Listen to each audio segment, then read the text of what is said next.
Hello everyone. Today we are going to discuss about the strategy of GATE exam and which is going to be helpful for everyone who is planning to appear for GATE 2023 examination. So let me introduce myself. I am Sachin Srivastav.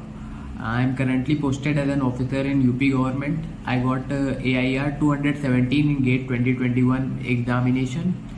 I am a pass out of MNIT Allahabad in 2019. I secured a rank of around 3000 in 2019. That was my final year. Then in 2020, I secured a rank of about 1113 in the second attempt in GATE 2020. Then in third attempt, I got a rank of 217. तो आइए बात करते हैं जो लोग gate 2023 examination में पहली बार appear होने जा रहे हैं, तो हम ये अज्यूम कर सकते हैं कि आप फाइनल ईयर में होंगे। जहाँ तक मेरा मानना है कि फाइनल ईयर में मेजॉरिटी ऑफ द स्टूडेंट्स के साथ ये दिक्कत होती है कि अभी इस फेज में सितंबर एंड में भी आपके 4-5 सब्जेक्ट्स जो हैं वो ख़त्म नहीं हुए होते हैं और 5-6 सब्जेक्ट्स आपने कंप्लीट कर चुके होते हैं। तो आपको क्या करना है, आपके पास 2 टास्क है। एक, जो सब्जेक्ट्स आपके कंप्लीट हो गए हैं उनको रिवाइज करना है। दूसरा, जो सब्जेक्ट्स आपके बचे हुए हैं उनको कंप्लीट करना है। तो आपको स्टडी आवर्स को 2 पार्ट्स में डिवाइड करना पड़ेगा। पहला रिवीजन के लिए, दूसरा इनकम्प्लीट सब्जेक्ट के कंप्लीशन के लिए। आइए पहली स्ट्रेटेजी समझते हैं कि रिवीजन कैसे करना है। रिवीजन स्ट्रेटेजी में आपने जो सब्जेक्ट्स आपके कंप्लीट हो चुके हैं उसमें से गेट में सबसे ज़्यादा जिसका वेटेज है उससे रिवीजन शुरू करना है। आपने पहला सब्जेक्ट उठाया, उसकी नोट्स को रिवाइज किया। उसकी नोट्स को आपको A4 साइज पेजेस में मिनिमम और मैक्सिमम 2 से 3 पेजेस में आपको समराइज कर देना है। उस पूरी नोट्स को आप 2 से 3 पेजेस में इंपॉर्टेंट फॉर्मूलेज, इंपॉर्टेंट कॉन्सेप्ट को लिख देना है। फिर आपने क्या करना है कि आपको सब्जेक्ट वाइज टेस्ट सीरीज उठानी है। उस सब्जेक्ट के आपके पर्टिकुलर टेस्ट देना है। कोई भी आप स्टैंडर्ड टेस्ट सीरीज ले सकते हैं या तो ले चुके होंगे। मिनिमम 2 और मैक्सिमम 3 टेस्ट सीरीज आप ले सकते हैं।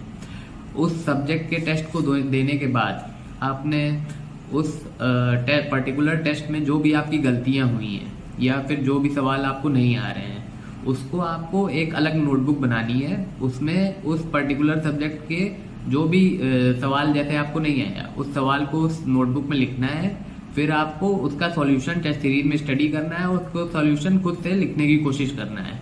फिर उस सॉल्यूशन को लिखने के बाद उसको 1 हफ्ते बाद आपको रिवाइज करना है। ये पर्टिकुलर नोटबुक में आपके वो सारे सवाल आ जाएंगे जो आपको टेस्ट सीरीज में नहीं आ रहे होते हैं या गलत हो जाते हैं। आपको अपनी गलतियों को इसी तरह से आप याद कर सकते हैं अपनी गलतियों को बार बार उसको रिवाइज करके। तो इस तरीके से आपकी 2 चीजें तैयार होती जाएंगी। एक तरफ आपकी शॉर्ट नोट्स तैयार होती जाएगी, दूसरी तरफ आपकी एक नोटबुक तैयार होती जाएगी जिसमें वो सवाल और उसका सॉल्यूशन रहेगा जो आपको टेस्ट सीरीज में नहीं आ रहे हैं या गलत हो जा रहे हैं। अब आते हैं जो सब्जेक्ट्स आपके अभी कंप्लीट नहीं हो पाए हैं।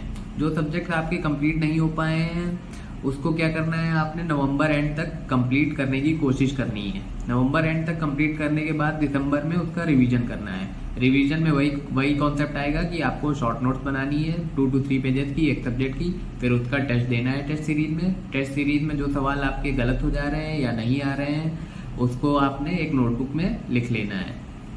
तो दिसंबर एंड का टारगेट हमारा ये होगा कि हमारे सारे सब्जेक्ट कंप्लीट हो जाएंगे, प्लस हमारी शॉर्ट नोट्स तैयार हो जाएगी, प्लस हमारी एक नोटबुक तैयार हो जाएगी जिसमें वो सवाल रहेंगे जो हमें टेस्ट सीरीज में गलत हो जा रहे थे या नहीं आ रहे। अब जनवरी में हमें बस 3 काम करना है। पहला, शॉर्ट नोट्स अपने जो प्रिपेयर करी है अगर हमारे अराउंड 12 to 15 सब्जेक्ट है तो हमारी 30 to 35 पेजेस की शॉर्ट नोट्स रहेगी। प्लस हमारी नोटबुक जो हमारी तैयार हुई है, जो हमने टेस्ट सीरीज में गलती की है उसको हमने लिख के जो बनाई है। तीसरा, हमें फुल टेस्ट देना है।